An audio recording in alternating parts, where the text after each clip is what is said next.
Life has a way of stealing your focus. If you've lost your focus on healthy habits, you may be looking for a way to get your weight loss back on track. In this video, I'll share how to exercise, fast, and eat effectively and sanely to reboot your weight loss. Whenever you reach a point where you know you need to recommit to weight loss, the first thing you want to do is something. You want to take action. So for many of us, increasing exercise seems like the logical thing to do. After all, we've been brought up on the weight loss equation that states that you lose weight when you burn more calories than you take in. We know that exercise burns calories, so why doesn't your body say, thanks for the exercise, here's your weight loss? The challenge that we are up against is that heavy exercise can leave you feeling hungry, and this is particularly true if you are overweight. According to a study published in Science Daily, a lean, fit body and an obese body are not created equal when it comes to exercise and appetite control. When lean and in shape individuals exercise, they feel less hungry.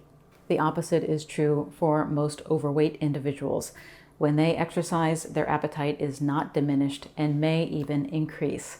And the study pointed to leptin resistance as the culprit, which is a common condition in those who are overweight. Leptin is a hormone that curbs your appetite. It's made by fat cells, so overweight people have a lot of it. However, overweight people tend to become resistant to the actions of the hormone. In other words, leptin doesn't do its job well when you are overweight.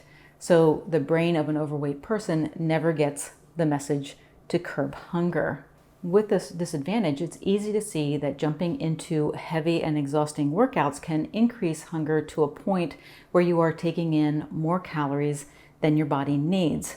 And it's not just hunger that increases. Cravings for quick digesting foods like bread, cookies, and candy increase because these are the quick energy sources that your body desires to replenish your energy source fast. Consider this. 4 Oreo cookies contain 214 calories. According to Harvard Health, it takes 30 minutes of jogging for a 155-pound person to burn off 216 calories. So if you've ramped up your exercise, but it's caused your body to ramp up cravings, you could find yourself feeling tired and hungry with no weight loss results to show for it. The takeaway is this. Exercise has a lot of benefits, making it an important part of your weight loss plan. However, there is a difference between exercising for better health and exercising as a penalty for gaining weight. The solution is to use exercise as a motivator, not as a punishment. To do this, choose an exercise that matches your current physical state. If you are currently sedentary, begin with a light exercise like a 10-minute walk. If you have been a jogger, swimmer, or weightlifter in the past but stepped away from the activity, start back up with a short workout that leaves you feeling refreshed and motivated to do more. Intermittent fasting is an effective way to get your weight loss success back on track. So you do want to fast, but you don't want to rush into the practice too fast. This is especially true if you have been splurging on refined carbs and junk foods like pizza, burgers, fries, desserts, and candies. These quick digesting foods put your blood sugar on a roller coaster ride with high peaks and deep crashes. And when blood sugar crashes, it can drop to a level where you are hypoglycemic, meaning your blood sugar level is below normal. Your cells use sugar from your blood for energy. So when your blood sugar is low, you can think of it as your body's battery running low.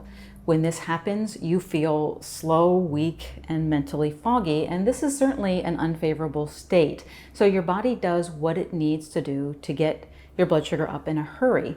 A quick way to do that is to turn on hunger and cravings, making it extremely uncomfortable to complete a long fast, such as a 1 meal a day fast, or even work into a moderate length, such as a 16-hour fast. The takeaway concerning fasting is much like the takeaway concerning exercise. Fasting is beneficial for weight loss, but push your body too hard too quickly and you'll get a rebound effect. The solution is to do a 12-hour fast overnight and take an eat, stop, eat approach during the day. And you can begin this strategy today.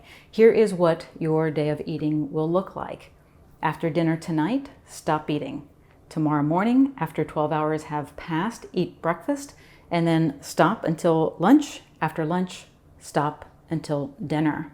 By allowing time between meals, you allow your blood sugar to stabilize, leaving you feeling in control of hunger. At that point, you can take the next step by increasing your fasting period to 14 or 16 hours, reaping more of the weight loss benefits that fasting has to offer. You can build on your intermittent fasting benefits even more by tweaking your food choices once your eating window opens up. And this brings us to the next thing on our list of do's and don'ts.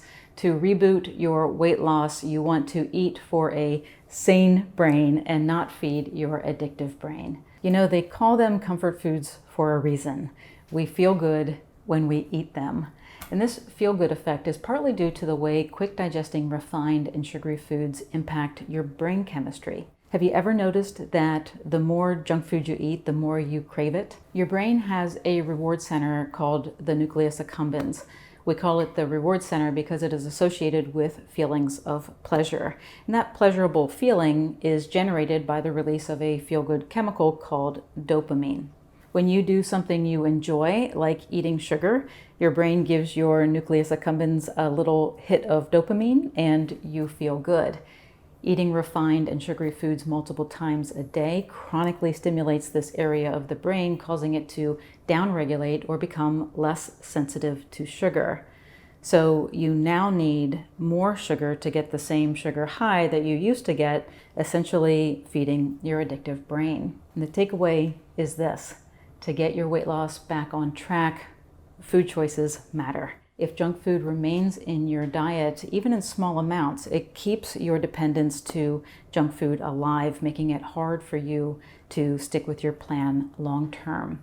The solution is to choose foods that digest slowly, satisfying hunger, so you can move away from the junk foods that keep you stuck in the yo-yo dieting cycles. The best food choices for hunger satisfaction include healthy fats, protein, and non-starchy vegetables. So this could look like eggs in the morning, a large salad at lunch topped with chicken or salmon, and a dinner made up of meat and vegetables. You can start this way of eating today by following my video that outlines a full day of eating for those beginning a low-carb diet. When you combine a sensible exercise routine, fold in fasting, and fill up with hunger-satisfying meals, you will feel calm and in control within a few days. At that time, you can increase your efforts, reaping more results. If you'd like more inspiration, I invite you to watch my free video series on my website that shares how to get started the right way and avoid common mistakes. You'll also be walked through my 0-1-2-3 strategy that helps you make the right food choices. You can find the videos and strategy by visiting drbeckyfitness.com/free or following the links here in the video and below in the description area. Thank you for watching. Please join my channel by clicking the subscribe button before you go, and have a great rest of your day.